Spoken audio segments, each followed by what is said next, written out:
अंत और आरंभ की होती है ये रात। इस रात को सोते नहीं है, शिव जी से मिल सकते हैं हम इस रात को, शिव शक्ति को खुद में महसूस कर सकते हैं। चलिए थोड़ा विस्तार से समझते हैं। So, hello and namaste, divine souls. I'm your tarot reader, numerologist, Vastu Shastri, and your host for this episode, Sanskar Indauria. क्या होता है इस रात को? क्यों हमें सोना नहीं चाहिए शिवरात्रि को? चलिए शुरू करते हैं। पर भ्रम के अनेकों विभाजन जो बने प्रकृति और पुरुष यानी कि हम सब की दिव्य आत्माएं।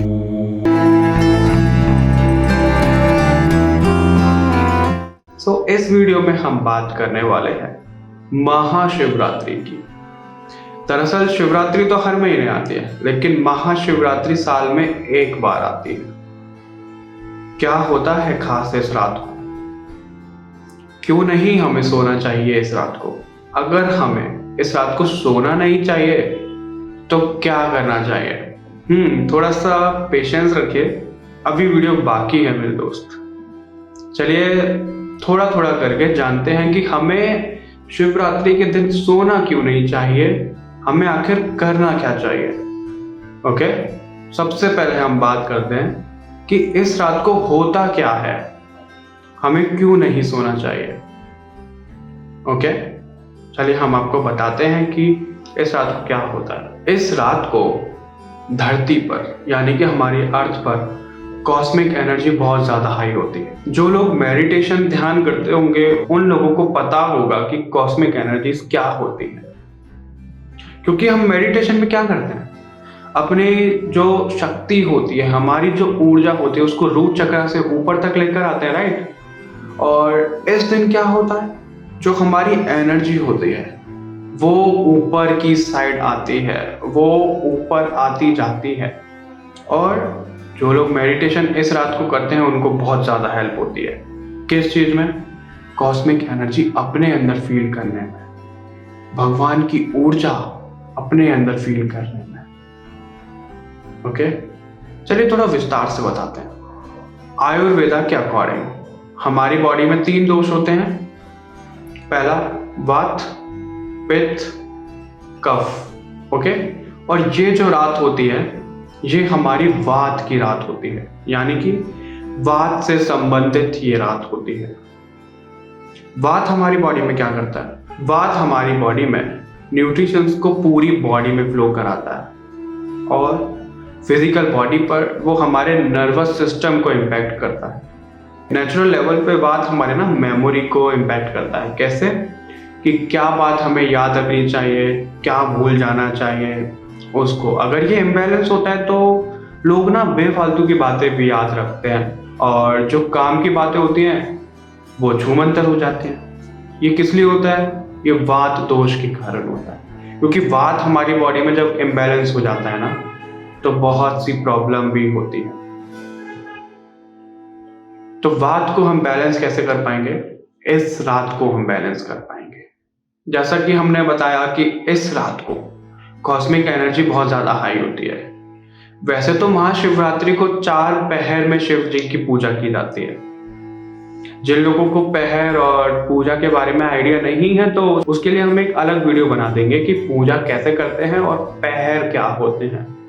ओके, इस वीडियो में हम बात करने वाले हैं जो लोग मेडिटेशन ध्यान करते हैं उनके लिए ये रात खास क्यों होती है। देखिए, आप लोगों ने सुना होगा कि योग और मेडिटेशन हमें खाली पेट करना चाहिए, है ना? आई होप सब लोगों ने सुना होगा। तो इस रात को भी हम खाली पेट मेडिटेशन करते हैं। इस रात को हमें लेटना भी नहीं है, हमें बैठना है। कैसे बैठना है? जैसे हम मेडिटेशन में बिल्कुल स्ट्रेट बैठते हैं हमारी रीढ़ की हड्डी को बिल्कुल स्ट्रेट करके जैसे बैठते हैं वैसे बैठना है। क्यों? अगर हम अपनी स्पाइनल कोड को सीधा करके बैठते हैं तो हमारे जो वेगस नर्व होती है वो ज्यादा एक्टिव रहती है। वेगस नर्व क्या होता है? वो हमारी स्पाइनल कोड के साथ साथ सीधा हमारे माइंड तक जाती है। वेगस नर्व क्या कराता है?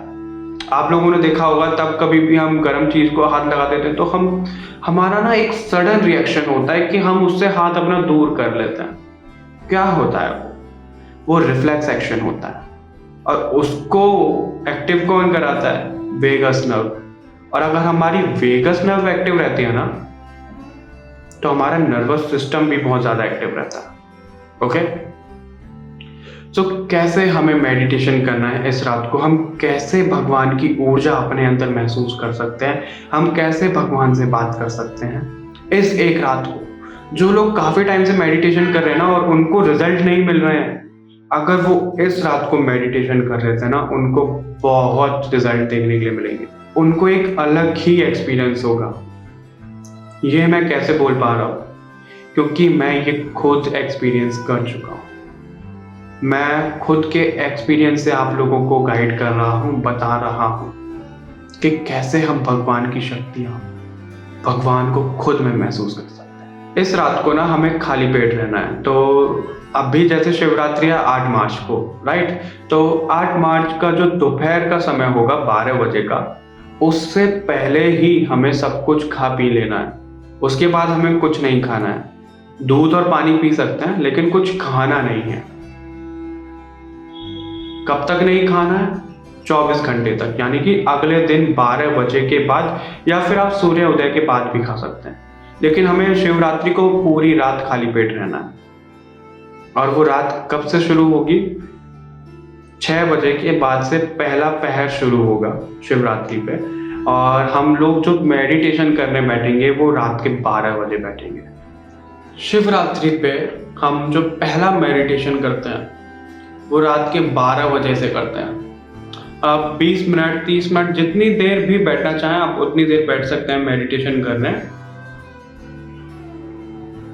और मेडिटेशन करने के बहुत से तरीके हैं, जिनमें से पहला तरीका है कि आप ओम चैंटिंग कर सकते हैं। दूसरा तरीका है कि आप ब्रीदिंग एक्सरसाइज कर सकते हैं, यानी कि अपनी सांसों पर ध्यान लगा सकते हैं। और तीसरा तरीका है जो मैं खुद प्रेफर करता हूँ, जो मैं खुद करता हूँ, वो है म्यूजिक मेडिटेशन, यानी कि आप हाई वाइब्रेशन म्यूजिक सुनकर भी मेडिटेशन कर सकते हैं। ओके, सो हमने पहला मेडिटेशन कर लिया। अब उसके बाद क्या? उसके बाद हमें दूसरा जो मेडिटेशन करने बैठना है वो हमें बैठना है ब्रह्म मुहूर्त। ब्रह्म मुहूर्त क्या होता है? आपने सुना तो काफी वीडियो में होगा, लेकिन हम थोड़ा सा एक्सप्लेन इस वीडियो में भी कर देते हैं। सुबह के 3 बजे से लेकर सुबह के 6 बजे तक जो टाइम पीरियड होता है वो हमारा ब्रह्म मुहूर्त होता है। उसे हम ब्रह्म मुहूर्त क्यों बोलते हैं? क्योंकि वो जो टाइम पीरियड होता है, उस टाइम पीरियड में हमारे देवी देवता एक्टिव होते हैं।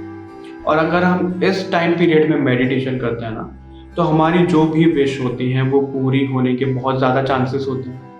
हमारे अंदर एक पॉजिटिव एनर्जी, एक अलग ऊर्जा आ जाती है, जो कि इस टाइम के कंपैरिजन में अगर हम बाकी और किसी टाइम में मेडिटेशन करते हैं ना, वो इतना फ्रूटफुल नहीं होता जितना इस टाइम का मेडिटेशन हमारे लिए फ्रूटफुल हो। सो देखिए, शिवरात्रि पे हमें 2 टाइम पे मेडिटेशन करना है। पहला हमें 12 बजे और दूसरा 3 से 6 बजे के बीच में। ओके, आई होप आपको ये अच्छे से समझ में आया होगा। अगर कोई डाउट है आपके इस बात को लेकर, तो आप हमें कमेंट करके भी बता सकते हैं। हम आपको पूरी कोशिश करेंगे वो डाउट क्लियर करने के। तो 3 तरीके हो गए मेडिटेशन के। इनमें से जो भी आपको अच्छा लगे आप वो तरीका अपना सकते हैं। आपको क्या करना है ना, आपको पहले अपना ऑरा लॉक करना है। ऑरा कैसे लॉक करते हैं? आपको अपने क्राउन चक्रा से रूट चक्रा तक एक स्ट्रेट लाइन बनाना है, और अपने लेफ्ट शोल्डर से राइट शोल्डर तक एक स्ट्रेट लाइन बनाना है। इससे आपका ऑरा लॉक हो जाता है। और आपको प्रार्थना करनी है भगवान से, एंजल से, कि आप अपना ऑरा लॉक करते हैं पॉजिटिविटी के साथ। इससे नेगेटिविटी आपके आसपास भटकेगी भी नहीं। ओके, जिन लोगों के गुरु नहीं हैं उन लोगों को मैं बोलूंगा मेडिटेशन शुरू करने से पहले शिव जी से प्रार्थना करें हाथ जोड़कर कि हम लोग शिव जी को अपना गुरु मानते हैं। अगर आप लोग दिल से प्रार्थना करते हैं और शिव जी को अपना गुरु बना लेते हैं, तो आपके इस मनुष्य देह के साथ, आपके साथ, आपकी सोल के साथ कुछ भी गलत नहीं होगा। शिव जी आपको हमेशा प्रोटेक्ट करके रखेंगे। ओके, तो देखिए क्या क्या पॉइंट हमें याद रखना है मेडिटेशन करने से पहले। हमें खाली पेट मेडिटेशन करना है, ओके। हमें ऑरा लॉक करना है और हमें शिव जी को अपना गुरु बनाना है। जिन लोगों के गुरु हैं तो उनके लिए तो अच्छी बात है, उन लोगों को ज़रूरत नहीं है। और जिन लोगों के गुरु नहीं हैं उन लोगों को अपने गुरु शिव जी को बनाना है, या फिर आपके इष्ट देवता जो भी हो आपको उनको गुरु बनाना है, क्योंकि वो आपको बचा कर रखेंगे नेगेटिविटी से, ओके। तो चलिए अब हम मेडिटेशन करने बैठ गए और हम मेडिटेशन कर भी रहे हैं। अब क्या होगा, जैसा कि मैंने बताया कि रूट चक्रा से हमारी एनर्जी ऊपर उठती हुई हमारी क्राउन चक्रा तक जाती है। उससे क्या होता है, हमारे सारे चक्रास बैलेंस हो जाते हैं। हम मेडिटेशन में यही तो करते हैं नॉर्मल डेज पे, और इस रात को अगर हम ये मेडिटेशन करते हैं तो हमारे चक्रास बहुत ज़्यादा बैलेंस हो जाएंगे और हमें एक अलग सुकून, एक अलग रिलैक्स एनर्जी महसूस होगी। वो एनर्जी क्या होगी, वो भगवान की ऊर्जा होगी। स्वयं भगवान को हम अपने अंदर महसूस कर पाएंगे, स्वयं भगवान को हम अपने अंदर महसूस कर पाएंगे। जी हाँ, ये सच बात है।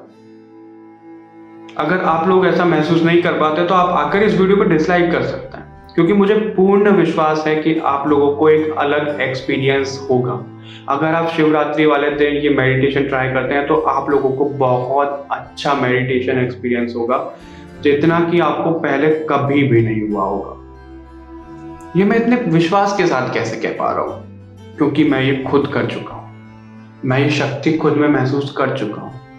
सो गाइज, आई होप आपको ये एपिसोड पसंद आया होगा, और अगर पसंद आया है तो इस एपिसोड को लाइक शेयर करिए, ज़्यादा से ज़्यादा कमेंट करके बताइए आपको क्या इस एपिसोड में पसंद आया और आप अगला एपिसोड किस पर देखना चाहेंगे। चैनल को सब्सक्राइब करिए बाकी और ऐसे एपिसोड्स के लिए, क्योंकि हम टैरो रीडिंग्स और ऐसे एपिसोड्स लाते रहते हैं। चलिए मिलते हैं नेक्स्ट एपिसोड में और नेक्स्ट रीडिंग में। तब तक के लिए take care, love you all, bye bye divine souls.